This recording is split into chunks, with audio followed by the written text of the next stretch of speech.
Hello plant lovers, welcome back to Sharan you. आज मैं rubber plant के साथ आया हूँ और मैं रबर प्लांट का आज केयर शेयर करने वाला हूँ। आप देख सकते हैं कितना बढ़ गया है मेरा ये वाला रबर प्लांट, और एक और स्पीशीज़ यहाँ पे रखा हुआ है। रबर प्लांट एक कॉमन हाउस प्लांट है और जो भी गार्डनिंग करते हैं एक ना एक बार घर पे रबर प्लांट तो लाते हैं, और उनमें से काफ़ी सारे लोग की जो प्लांट है वो मरते होंगे क्योंकि केयर सही से नहीं करते हैं। काफ़ी सारी बेसिक चीज़ पता नहीं होती और नेट पे भी सही से इन्फॉर्मेशन अवेलेबल नहीं है। मैंने इसका एक प्लांट केयर वीडियो ऑलरेडी बनाया हुआ है, तो आप वो देख सकते हैं। 1-2 साल पहले बनाया था, इन्हीं प्लांट का बनाया था, ये दोनों प्लांट का। और इस प्लांट का प्रून एंड शूट वीडियो है और इस प्लांट का रिपोर्टिंग वीडियो भी है। वही प्लांट है जो पिछले 2-2.5 साल से मैं प्लांट दिखाते आ रहा हूँ। लगभग 3 साल का ये प्लांट है और ये 3 साल में इतना बड़ा हुआ है। इनिशियली मैं भी स्ट्रगल किया हूँ रबर प्लांट को ग्रो करना, क्योंकि आप जब नया प्लांट लाते हैं तो एक बार नेट पे सर्च ज़रूर करते हैं कि इनको ग्रो कैसे करें, या फिर बुक्स में देखते हैं। मुझे तो इसका इन्फॉर्मेशन सही इनिशियली नहीं मिल रहा था। जितना मिला उसको मैंने अप्लाई किया और मेरे 2 प्लांट वहाँ पे मरे। उसके बाद मैंने जो प्लांट ग्रो किया है बहुत अच्छे से ग्रो किया है। छोटी छोटी चीज़ें ध्यान रखी है, सेल्फ स्टडी किया है। पिछले 3 साल से मैं ऑब्ज़र्व कर रहा हूँ इन प्लांट्स को और मैं बहुत एंजॉय कर रहा हूँ अभी, क्योंकि बहुत हेल्दी है। जब भी मैं इन्फॉर्मेशन शेयर करता हूँ कोई भी प्लांट्स का, तो मेरा ये रहता है कि आप जब भी प्लांट ग्रो करें वो हेल्दी ग्रो करें। तो मेरा तो हमेशा कोशिश ये रहता है कि प्लांट हेल्दी रहे। आप कैसे उसे हेल्दी रखें, और देख के पता चल जाता है प्लांट की हेल्दी है कि नहीं। इतना बड़ा जो प्लांट हेल्दी ग्रो किया है मैंने पॉट में, वो मेरा ये सेल्फ स्टडी है। मैं इसलिए बोल रहा हूँ कि मैं नर्सरी से डायरेक्ट प्लांट ला के शेयर नहीं करता इन्फॉर्मेशन।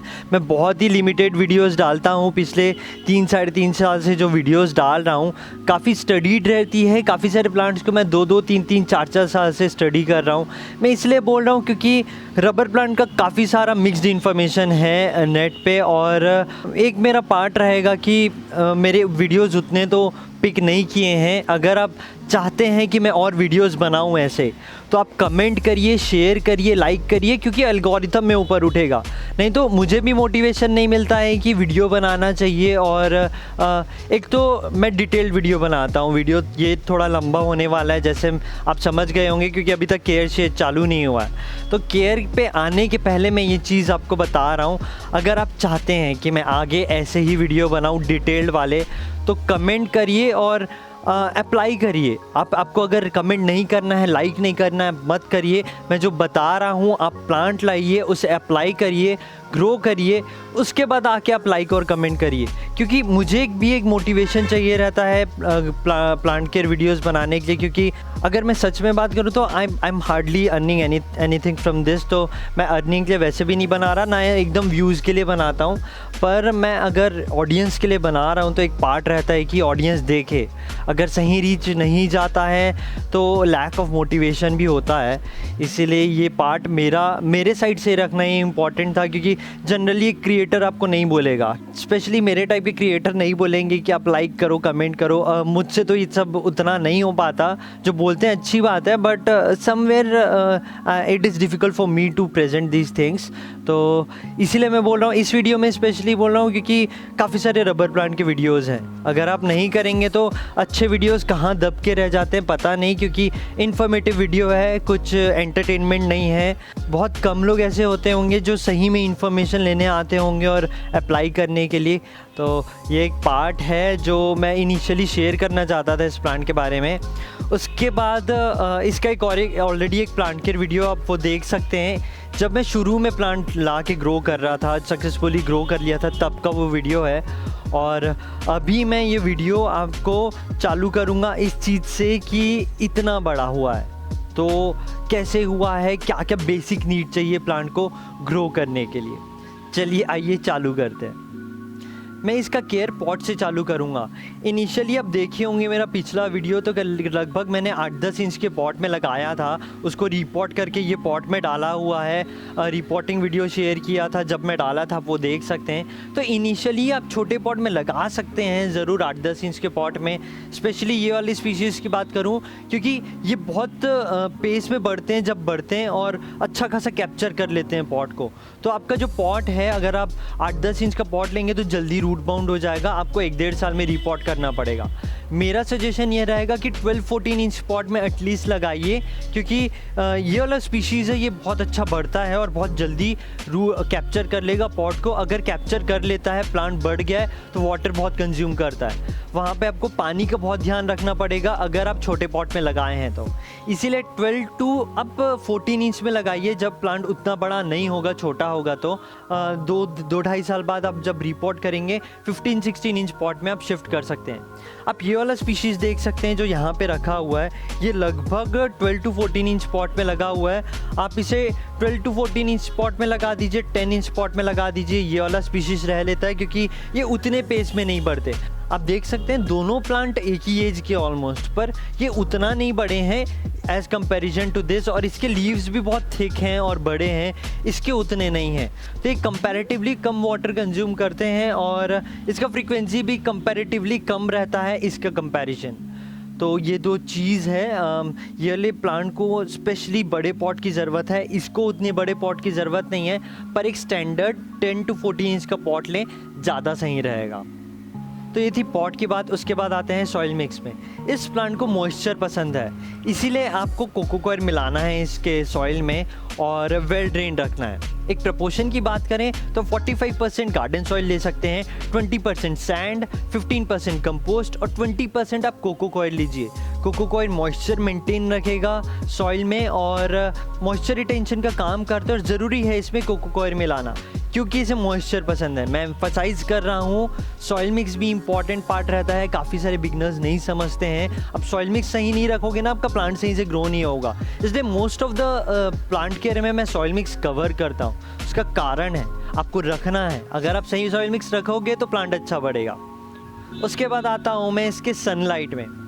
लास्ट वाले जो प्लांट केयर वीडियो में मैंने एक चीज़ क्लियर कर दी थी कि ये जो प्लांट है लो सनलाइट में स्ट्रगल करता है और इसे एक सनलाइट कंडीशन चाहिए। अगर एक सनलाइट कंडीशन की बात करूँ तो मैं 4 to 5 आवर्स की इनडायरेक्ट सनलाइट साल भर रख लीजिए, बहुत अच्छे से ग्रो होता है।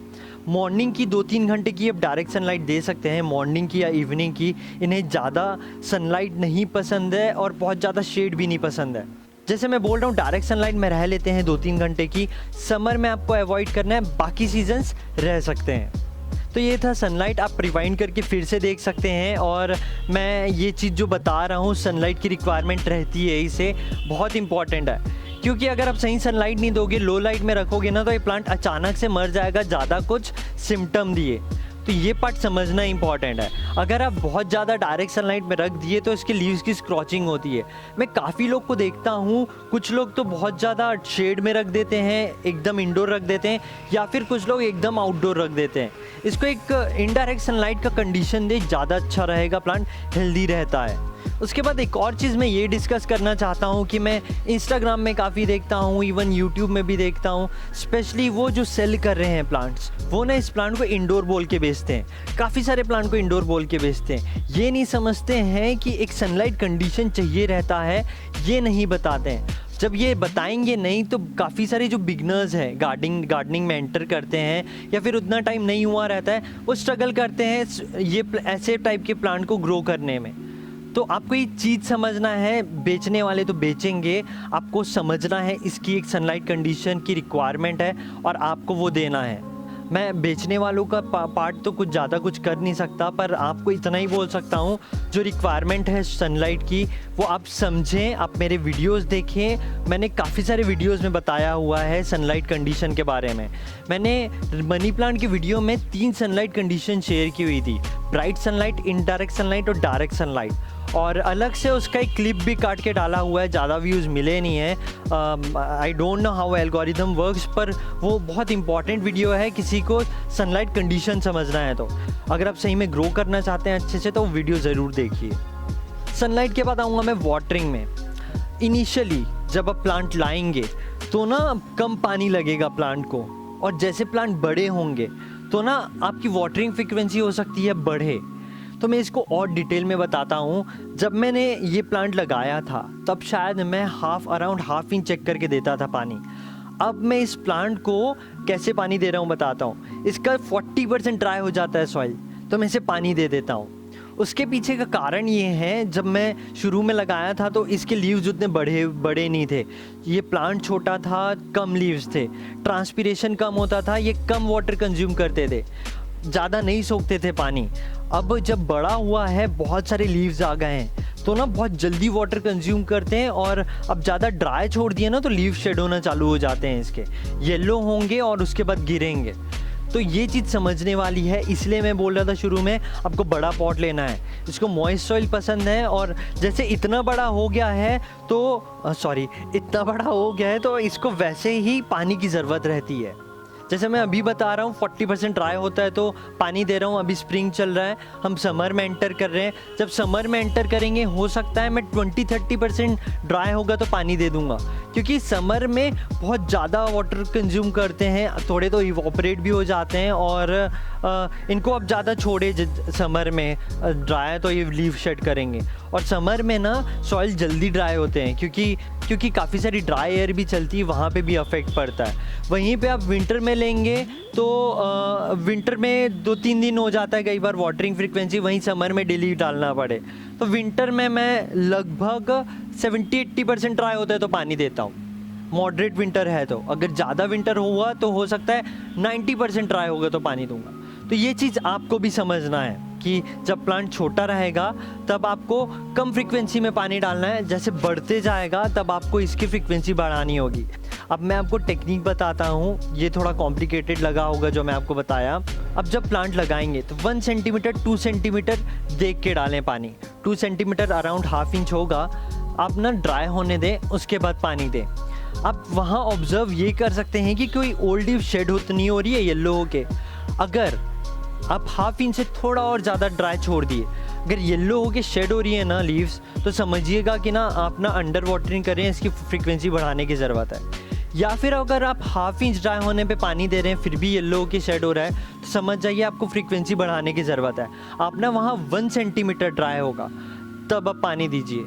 तो ये आप समझ रहे हैं कि आपको थोड़ा अपने पार्ट में भी देखना है कि ओल्ड लीव्स बोल रहा हूँ, नीचे के लीव्स ड्राई होंगे और शेड होंगे, तो ये चीज़ आपको समझना है। तो ये एक पार्ट होता है वाटरिंग समझने का। आप रबर प्लांट को देख के ये पार्ट समझ सकते हैं। आपको ओवर वाटरिंग भी नहीं करना है, आपको ड्राई छोड़ना है। जैसे मैं बता रहा हूँ वैसा आप ड्राई छोड़िए और ऑब्जर्व करिए कि कोई ओल्ड लीव्स येलो के शेड हो रही है क्या। एक चीज़ ये होता है कि ना आपकी ना 1-2 लीव्स ही शेड होगी इनिशियली, उसके बाद आप वाटरिंग समझने लग जाएंगे ना तो बहुत ईजी हो जाता है वाटर देना।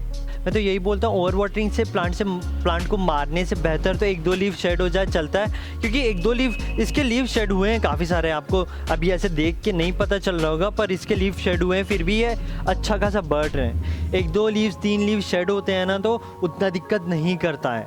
तो ये आपको समझने वाली बात है। थोड़ा बहुत ड्राई तो मेरे से भी कई बार छूट जाता है, इधर उधर रहते हैं तो कई बार ड्राई छूट जाता है, उस वजह से 1-2 लीव 3 लीव शेड हुई है। पर फिर भी मैं इसके पानी का बहुत ध्यान रखता हूँ, क्योंकि ये जनरली दिन विन को ड्राई होते हैं। मैं बाकी प्लांट्स को सुबह पानी डालता हूँ और काफ़ी सारे प्लांट को दिन में या शाम को पानी डालता है, तो ये चीज़ का ध्यान रखना पड़ता है। इसीलिए मैं बोल रहा हूँ कि जब भी आप प्लांट लगाते हैं तो वैसे लगाएं जिसको आप सही से मेंटेन कर पाएँ। तो ये एक हाई मेंटेनेंस वाला प्लांट है मेरे लिए, क्योंकि इसको इतना बड़ा करके रखा हूँ तो इसकी उतनी देखभाल भी होती है। तो आप इसका वाटरिंग समझे होंगे, थोड़ा सा कॉम्प्लिकेटेड है, पर आप समझ गए ना तो आप बहुत सारे प्लांट को बहुत अच्छे से ग्रो कर सकते हैं। आपको लगे तो नहीं 2-3 बार देख लीजिए, पर प्लांट को पानी से ही कीजिए। अगर कुछ डाउट होगा तो आप कमेंट करके पूछ भी सकते हैं। वाटरिंग के बाद आऊँगा मैं प्रूनिंग पे। इसका बेस्ट टाइम जो रहता है प्रून करने का वो ना एंड ऑफ विंटर रहता है। आप एंड ऑफ विंटर में कीजिए, फरवरी के अराउंड। उसके बाद प्लांट बहुत अच्छा शूट देते हैं और ये समर में भी बढ़ते रहते हैं, इवन कई बार विंटर में भी बढ़ते दिखेंगे, अगर विंटर बहुत ज़्यादा इंटेंस नहीं है तो। अगर आपका विंटर का मिनिमम टेम्परेचर 13-14 डिग्रीज़ के नीचे नहीं जा रहा है ना तो ये विंटर में भी बढ़ते हैं। बस आपको सही सनलाइट देना है और सही वाटरिंग करना है। तो आप इसे एंड ऑफ विंटर में प्रून करिए। और आप इसके ब्रांचेस देख रहे हैं जो आए हुए हैं, मैंने इसका prune and shoot video share किया हुआ है, डिस्क्रिप्शन में शेयर कर दूंगा, आप वो देखिए। इसी प्लांट का है, ब्रांचेज आएंगी और प्लांट अच्छा दिखता है। ऑब्वियसली आप देख रहे हैं कितना अच्छा दिख रहा है। ये वाला प्लांट उतना शेप में नहीं है, मैं इसको प्रून करूँगा कुछ टाइम बाद, अभी तो नहीं करूँगा क्योंकि समर आ रहा है। तो हाँ, समर में भी आप एकदम अवॉइड कीजिए प्रून करना, क्योंकि टेम्परेचर यहाँ पे 40-45 डिग्री सेल्सियस जाता है। तो मैं इसे समर में नहीं छेड़ूंगा, क्योंकि आप समर में करेंगे तो कई बार प्लांट शॉक टाइप ले लेते हैं। तो यहाँ पे आपको समर में अवॉइड करना है। मॉनसून में मैं इसे प्रून करूँगा क्योंकि आउट ऑफ शेप है, उतने अच्छे नहीं दिख रहे हैं। तो यहाँ पे भी एक पार्ट रहता है, एक तो ब्रांचेस चाहिए रहती है और दूसरा प्लांट शेप में नहीं है तब भी आप प्रून कर सकते हैं। उसके नए ब्रांचेस आएंगे तो प्लांट जनरली अपना शेप ले लेते हैं। तो यहाँ पे आप सही टाइम पे प्रून करिए और प्लांट को एक बुशी लुक दीजिए। उसके बाद आऊँगा मैं फर्टिलाइज़र पे। ये प्लांट उतना डिमांड तो नहीं करते हैं फर्टिलाइज़र, फिर भी न्यूट्रिशनल लेवल बैलेंस रखने के लिए सॉइल का आप फर्टिलाइज़ कीजिए। प्लांट बढ़ रहा है, खाना चाहिए रहता है, तो उसे आप खाना दीजिए। अगर कब कब देना है की बात करूं तो मैं आप एंड ऑफ विंटर में दे सकते हैं, आप मिड स्प्रिंग में दे सकते हैं, आप मॉनसून में दे सकते हैं, आप ऑटम में दे सकते हैं। साल में 3-4 बार दे दीजिए फर्टिलाइज़र इसे, ये सही रहते हैं। इवेंचुअली बग्स में आऊँ तो मेरे को आज तक इसमें बग्स नहीं दिखे। आप नीम ऑयल वगैरह स्प्रे करते हैं, बाकी प्लांट्स में तो आप स्प्रे कर सकते हैं। बाकी आप सही एनवायरनमेंट दे रहे हैं ना तो बग्स नहीं दिखेंगे। अगर बग्स आ रहे हैं, अगर फंगी अटैक वगैरह कुछ हुआ है तो आप वो लीफ निकाल दीजिए, और अगर नहीं निकालेंगे तो वो बढ़ते रहते हैं। अगर फंगी अटैक दिखे तो आप फंगीसाइड स्प्रे कर सकते हैं, और यही बेसिक चीज़ है। बाकी तो इसमें उतने बग्स नहीं दिखते। आप सही एनवायरनमेंट दीजिए, प्लांट हेल्दी ग्रो होता है। तो ये था रबर प्लांट का केयर, और शुरू में मैंने काफ़ी कुछ चीज़ें शेयर की। अब उस चीज़ का ध्यान रखिएगा और मेरे बाकी प्लांट के वीडियोस देखते रहिए, क्योंकि आपकी गार्डनिंग जर्नी में मदद करेगा अगर आप सही में प्लांट ग्रो करना चाहते हैं समझ के। तो बाकी तो आप जानते हैं आपको क्या करना है। उम्मीद है आपको ये वीडियो अच्छा लगा हो और आप प्लांट ग्रो करिए। और अगर कुछ बात है तो आप कमेंट कर सकते हैं। मैं उम्मीद करता हूँ आप ये वीडियो देख के प्लांट को बहुत अच्छे से ग्रो कर पाएंगे और गार्डनिंग एंजॉय करेंगे। Hopefully you like the video. Thank you for watching. Keep gardening.